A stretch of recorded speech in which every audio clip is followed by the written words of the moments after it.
വർഷം 1912 ഏപ്രിൽ 15 അന്ന് വരെ ലോകം കണ്ടതിൽ വെച്ച് ഏറ്റവും വലിയൊരു കപ്പൽ ദുരന്തത്തിന് അറ്റ്ലാന്റിക് സമുദ്രം സാക്ഷിയാവുകയുണ്ടായി. സമയം അറ്റ്ലാന്റിക് സമുദ്രത്തിൽ ഏകദേശം പാതിരാത്രിയോടടുക്കുന്നു.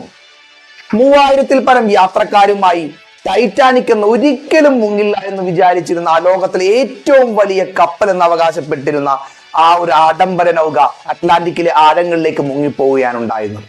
3000-ൽ പരം യാത്രക്കാരിൽ ഏകദേശം 700 ചില്ലാൻ പേർക്ക് മാത്രമേ സർവൈവ് ചെയ്യാൻ കഴിഞ്ഞുള്ളൂ എന്ന് പറയുന്നത് വലിയൊരു ദുരന്തത്തെ വിളിച്ചോതുന്നതാണ്. എന്നാൽ ആ ഒരു കപ്പൽ ദുരന്തത്തിൽ നിന്ന് അതിസാഹസികമായി സ്വന്തം പ്രസൻസ് ഓഫ് മൈൻഡ്, സ്വന്തം മനോബലം, തീരുമാനങ്ങൾ എടുക്കുന്നതിലെ തന്റെ കാര്യശേഷി എന്നിവ പ്രകടമാക്കുന്ന ഒരു അത്ഭുതകരമായ ഒരു രക്ഷപ്പെടലുണ്ടായി. ആ ഒരു രക്ഷപ്പെടലിന്റെ കാരണമായത് ഒരു വിസ്കി അല്ലെങ്കിൽ ഒരു മദ്യത്തിന്റെ ഒരു ഉപയോഗം തന്നെ ആയിരുന്നു എന്ന് വേണം പറയാൻ. അതെ, മദ്യപാനം ആരോഗ്യത്തിന് എന്നും ഹാനികരമാണ് എന്ന് പറഞ്ഞുകൊണ്ട്, പക്ഷേ അറ്റ്ലാന്റിക്കിലെ തണുപ്പിനെ പ്രതിരോധിക്കാൻ ആ മദ്യം അയാളെ തുണച്ചു എന്ന് പറയുന്നതായിരിക്കും ശരി. കാരണം ദൈവം അദ്ദേഹത്തെ തുണച്ചു എന്ന് വേണമെങ്കിൽ പറയാം. അത്തരത്തിലൊരു മനുഷ്യ സ്നേഹിയായ ഒരു മനുഷ്യനായിരുന്നു ആ രക്ഷപ്പെട്ട 700 പേരിൽ ഒരാൾ. അതെ, ചാൾസ് ജോഗിൻ എന്ന ഒരു കപ്പലിലെ, ടൈറ്റാനിക് കപ്പലിലെ ചീഫ് ബേക്കർ ആയിരുന്നു അദ്ദേഹം.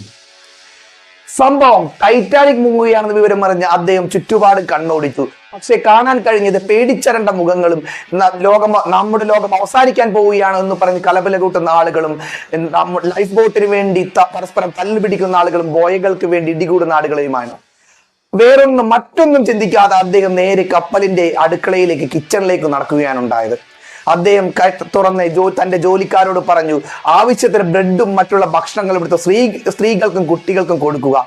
ലൈഫ് ബോട്ടുകൾ രക്ഷപ്പെടുന്ന ഒരാൾ പോലും ഭക്ഷണമില്ലാത്തതിന്റെ പേരിൽ കഷ്ടപ്പെടാൻ പാടില്ല, അല്ലെങ്കിൽ സർവൈവ് ചെയ്യാൻ വേണ്ടി എത്ര ദിവസങ്ങൾ എടുക്കുമെന്നറിയില്ല. ഒരു പക്ഷേ അത്രയും നാളും അവരുടെ ജീവൻ നിലനിർത്താൻ ഈ ഒരു ഭക്ഷണത്തിന് സാധിക്കട്ടെ എന്ന് പറഞ്ഞുകൊണ്ട് അദ്ദേഹം അത് വിതരണം ചെയ്യുകയാണ് ഉണ്ടായത്. അതിനുശേഷം അദ്ദേഹം തന്റെ മുറിയിലേക്ക് നടന്നു. കുറച്ചു നേരം തന്റെ കട്ടിൽ പോയിരുന്ന് ചിന്തിച്ചതിന് ശേഷം അദ്ദേഹം കപ്പലിലെ മറ്റൊരു ക്യാബിനിലേക്ക് നടക്കുകയാണ് ഉണ്ടായിരുന്നത്. അദ്ദേഹത്തിന്റെ ലക്ഷ്യം അവിടെ സീൽ പൊട്ടിക്കാതെ വെച്ചിരുന്ന മദ്യക്കുപ്പികൾ, ഉപയോഗിക്കാതെ വെച്ചിരുന്ന മദ്യക്കുപ്പികളിലായിരുന്നു. ഏതായാലും തന്റെ ലോകം അവസാനിക്കാൻ ഒരു പക്ഷെ പോവുകയാണ്. തന്റെ ആ ഒരു ചിന്താശേഷി കൊണ്ട് അദ്ദേഹം അന്നേരത്തെ ഒരു തീരുമാനമെടുത്തു, ഈ മദ്യമൊക്കെ കുടിച്ചു കളയാം. പക്ഷെ അദ്ദേഹം ആ ഒരു തീരുമാനത്തിലേക്ക് എത്തിയത് ഈ ഒരു വലിയ ദുരന്തത്തെ ഫേസ് ചെയ്യാൻ പറ്റാതെ കുടിച്ചു മതോന്മത്തനായി ഒന്നും അറിയാത്ത രീതിയിൽ മരണത്തെ പുൽകാം എന്ന് വിചാരിച്ച് ആയിരുന്നില്ല. ഒരു പക്ഷേ ഈ ഒരു അറ്റ്ലാന്റിക്കിലെ തണുപ്പിനെ തോൽപ്പിക്കുവാൻ എൻ്റെ ഈ ഒരു മദ്യത്തിന് കഴിഞ്ഞാലോ എന്നായിരുന്നു അദ്ദേഹം ചിന്തിച്ചത്. അവിടെ കണ്ട ബോട്ടിലുകൾ തുറന്ന് അദ്ദേഹം ഒരുപാട് മദ്യം കുടിച്ചു എന്നാണ് ചരിത്രരേഖകളിൽ എഴുതി വെച്ചിരിക്കുന്നത്. ഒരു മനുഷ്യൻ മദ്യം കുടിച്ചു കഴിഞ്ഞാൽ ഒരു പക്ഷേ രക്തക്കുഴലുകളൊക്കെ പൊട്ടുന്ന ഒരു ആരോഗ്യം വരെ അപകടത്തിലാവുന്ന ആ ഒരു അവസ്ഥ ചിലപ്പോൾ ഉണ്ടാകാം. മദ്യത്തെ ഒരിക്കലും പ്രോത്സാഹിപ്പിക്കുകയല്ല കേട്ടോ. പക്ഷെ അദ്ദേഹത്തെ കുടിച്ച മദ്യത്തെ അദ്ദേഹത്തെ രക്ഷിക്കുമെന്ന് പോലും ഒരു പക്ഷെ അദ്ദേഹത്തിന് ആ ഒരു സമയം അറിയില്ലായിരുന്നിരിക്കാം. പക്ഷെ ആ ഒരു മദ്യം അദ്ദേഹത്തിന്റെ ശരീരത്തെ കൊടും തണുപ്പിൽ നിന്ന് സംരക്ഷിച്ചു എന്ന് പറയുന്നതാണ് ശരി, ഒരു പോറൽ പോലും ഏൽക്കാതെ. അതെ, അവസാനം ടൈറ്റാനിക് രണ്ടായി പിളർന്നു. കപ്പലിന്റെ പുറകുവശത്ത് നിന്ന് അദ്ദേഹം അറ്റ്ലാന്റിക്കിലേക്ക് ചാടി. സമയം പാതിരാത്രിയോട് അടുത്തു. നിശബ്ദമായ ആ ഒരു കടലിലേക്ക് തീരിക്കൊണ്ട് പലരുടെയും നിലവിളി ശബ്ദങ്ങളും മറ്റും ഉയർന്നുകൊണ്ടിരുന്നപ്പോൾ അദ്ദേഹം പാതിരാത്രി ആ ഒരു അതിശൈത്യമായി ശീതളമായ ഒരു അറ്റ്ലാന്റിക് സമുദ്രത്തിൽ മുങ്ങി പോവുകയാണ് എന്ന ഒരു ചിന്തയുണ്ടായി. പക്ഷേ മറ്റൊന്നാണ് വിധി അദ്ദേഹത്തെ കാത്തുവെച്ചിരിക്കുന്നുണ്ടിരുന്നത്. അറ്റ്ലാന്റിക് സമുദ്രത്തിലെ താപനില അദ്ദേഹം ആ ഒരു സമയം -4 ഡിഗ്രിക്കും താഴെയായിരുന്നു. അതായത് അദ്ദേഹം ചുറ്റും കണ്ണോടിച്ചപ്പോൾ കണ്ടത് പലരും 10 മിനിറ്റ് പോലും സർവൈവ് ചെയ്യാൻ പറ്റാതെ സ്വന്തം രക്തക്കുഴലുകൾ പൊട്ടി ബ്ലഡൊക്കെ വന്ന് മരിക്കുന്ന കാഴ്ചയാണ് അദ്ദേഹം കണ്ടത്. പക്ഷേ അദ്ദേഹത്തിന്റെ ആ ഒരു മനോബലം കൊണ്ട് അദ്ദേഹം മണിക്കൂറുകളോളം നീന്തി നിന്നു. അറ്റ്ലാന്റിക്കിലെ ആ ഒരു -ഡിഗ്രിയിലുള്ള തണുപ്പിനെ പ്രതിരോധിക്കുവാനും അദ്ദേഹത്തിന്റെ ആ ഒരു മദ്യം കഴിച്ചത് മൂലം ഒരു പ്രതിരോധിക്കാൻ സാധിക്കുകയുണ്ടായി. നോർമൽ ഒരാൾ ഇങ്ങനെ മദ്യം കഴിക്കരുത്, കഴിച്ചു കഴിഞ്ഞാൽ വളരെ അപകടാവസ്ഥയുണ്ടാകും. ആ ഒരു അവസ്ഥയിൽ നിന്ന് പക്ഷെ അദ്ദേഹത്തെ രക്ഷിക്കാൻ മദ്യത്തിനായി. അറ്റ്ലാന്റിക്കിലേക്ക് ഒരു തണുപ്പിനെ നമുക്ക് ഒരിക്കലും പ്രവചിക്കാൻ കഴിയാത്ത ഒരു ഇതാണ്. അവസാനം ഒരു രക്ഷാ കപ്പൽ അദ്ദേഹത്തെ കണ്ടെടുക്കുമ്പോൾ, അദ്ദേഹത്തെ പരിശോധിക്കുമ്പോൾ ഡോക്ടർമാർ പോലും അത്ഭുതപ്പെട്ടു പോയി. ഒരിക്കലും ഒരു മനുഷ്യനെ ഇത്ര നേരം ഒരു കപ്പൽ അറ്റ്ലാന്റിക് സമുദ്രത്തിലേക്ക് ഈ കൊടും തണുപ്പിൽ നീന്തി പിടിച്ചു നിൽക്കാൻ കഴിയില്ല. അത് മാത്രമല്ല, അവരെ അത്ഭുതപ്പെടുത്തിയ മറ്റൊരു കാര്യം, ഇദ്ദേഹത്തിന് ആ ഒരു തണുപ്പിൽ കിടന്നത് കൊണ്ട് ശരീരത്തിന് യാതൊരു മുറിവുകളോ കേടുപാടുകളോ രക്തക്കുഴലുകൾക്ക് കുഴപ്പമോ, അതായത് പൂർണ്ണ ആരോഗ്യവാൻ തന്നെയായിരുന്നു അദ്ദേഹം. യാതൊരുവിധ പരിക്കുകളും ഇല്ലാത്ത ഒരു നോർമൽ മനുഷ്യൻ തന്നെയായിരുന്നു അദ്ദേഹം. ആദ്യ ഡോക്ടർമാരെ ഇത് അത്ഭുതപ്പെടുത്തി.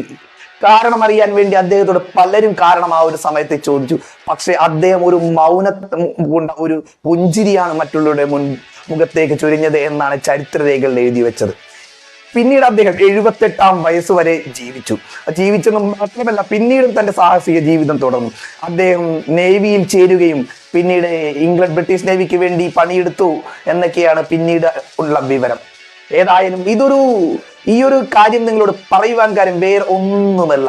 ചില സമയത്ത് നമ്മളുടെ പ്രസൻസ് ഓഫ് മൈൻഡ് എല്ലാം നഷ്ടപ്പെട്ടെടുത്ത് നിന്ന് നമുക്ക് ഉയർന്നു വരാൻ ചിലപ്പോൾ നമ്മളുടെ പ്രസൻസ് ഓഫ് മൈൻഡിനെ, അല്ലെങ്കിൽ നാം എടുക്കുന്ന ഒരു നല്ല നല്ല തീരുമാനങ്ങൾക്ക് കഴിയുമെന്ന് തന്നെയാണ്. ആ ഒരു കഴിയുമ്പോൾ ദൈവവും പ്രകൃതിയും നാം കുടിക്കുന്ന ഭക്ഷണ സാധനങ്ങൾ, ആരോഗ്യത്തിന് മോശകരമാവുന്ന പല ഭക്ഷണ സാധനങ്ങളും ചിലപ്പോൾ ഒരു പക്ഷേ ദൈവം വരെ നമുക്ക് കൂട്ടുനിന്നുകൊണ്ട് അതൊരു നമുക്ക് നല്ല കാര്യത്തിന് വേണ്ടിയായി തീരും. കാരണം ഒരു മനുഷ്യ സ്നേഹം അദ്ദേഹത്തിന്റെ ഉള്ളിൽ ഉണ്ടായിരുന്നു. അത് പ്രകടിപ്പിക്കാൻ കാരണം അദ്ദേഹം സ്ത്രീകൾക്കും കുട്ടികൾക്കും ഒരു ബ്രെഡ് കൊടുത്തത് മാത്രമേ ആയിരുന്നില്ല കാര്യം. അദ്ദേഹം കപ്പലിലെ എല്ലാ സാധനങ്ങളും, കസേരകളും, പൊന്തിക്കിടക്കാൻ പറ്റിയ എല്ലാ സാധനങ്ങളും കടലിലേക്ക് വലിച്ചെറിഞ്ഞു. കാരണം നീന്തി തുടിക്കുന്ന ആളുകൾക്ക് സർവൈവ് ചെയ്യാൻ എന്തെങ്കിലും കിട്ടിക്കോട്ടെ എന്ന് വിചാരിച്ചാണ് അദ്ദേഹം അത് ചെയ്തത് എന്നാണ് പിന്നീട് അദ്ദേഹം മറ്റുള്ളവരോട് പറഞ്ഞത്. ആ ഒരു അദ്ദേഹത്തിന് നല്ല മനസ്സിൽ തീരുമാനങ്ങൾ എടുക്കാനുള്ള ഒരു കാര്യശേഷിക്ക്, ആ ഒരു പ്രസൻസ് ഓഫ് മൈൻഡിനെ അദ്ദേഹത്തിന് ജീവൻ തന്നെ രക്ഷിക്കാൻ കഴിഞ്ഞു എന്നുള്ളതാണ് സത്യം. അതെ, ഇതൊരു ഒരു ജീവൻ തിരിച്ചു കൊടുത്ത ഒരു കഥയാണ്. അദ്ദേഹത്തിന്റെ ആരോഗ്യം തിരിച്ചു കൊടുത്ത കഥയാണ്. ഇത്തരത്തിലുള്ള പല ഒരു ഇൻഫർമേറ്റീവ് സ്റ്റോറീസുകളൊക്കെ നമുക്ക് വേണമെങ്കിൽ ഒരു പരീക്ഷണാടിസ്ഥാനത്തിൽ ഈ ചാനലിൽ ചെയ്തു നോക്കാം എന്ന് പറഞ്ഞുകൊണ്ട്, ഒരിക്കലും ആരും മദ്യം ഉപയോഗിക്കരുത്, മദ്യം ആരോഗ്യത്തിന് ഹാനികരമാണെന്ന് പറഞ്ഞുകൊണ്ട് അടുത്തത് വീഡിയോയിൽ കാണാം എന്ന വിശ്വാസത്തോടെ ആദ്യമായി ഞാൻ പറയുന്നു, ഇതിലുണ്ടായ തെറ്റുകളൊക്കെ ഒന്ന് ക്ഷമിക്കണം. എനിക്കൊരു കഥ പറയാനൊന്നും അറിയില്ല, പക്ഷെ ഈ ഒരു കാര്യം കണ്ടപ്പോൾ തീർച്ചയായും നിങ്ങളോട് ഷെയർ ചെയ്യണമെന്ന് തോന്നി. അടുത്ത വീഡിയോയിൽ കാണുന്നത് വരെ എല്ലാവർക്കും ബൈ. കഴിയുമെങ്കിൽ മാത്രം വീഡിയോ ഇഷ്ടപ്പെട്ടാൽ ഈ ചാനൽ ഒന്ന് സബ്സ്ക്രൈബ് ചെയ്യുന്ന കാര്യം പരിഗണിക്കുക. എല്ലാവർക്കും ബൈ.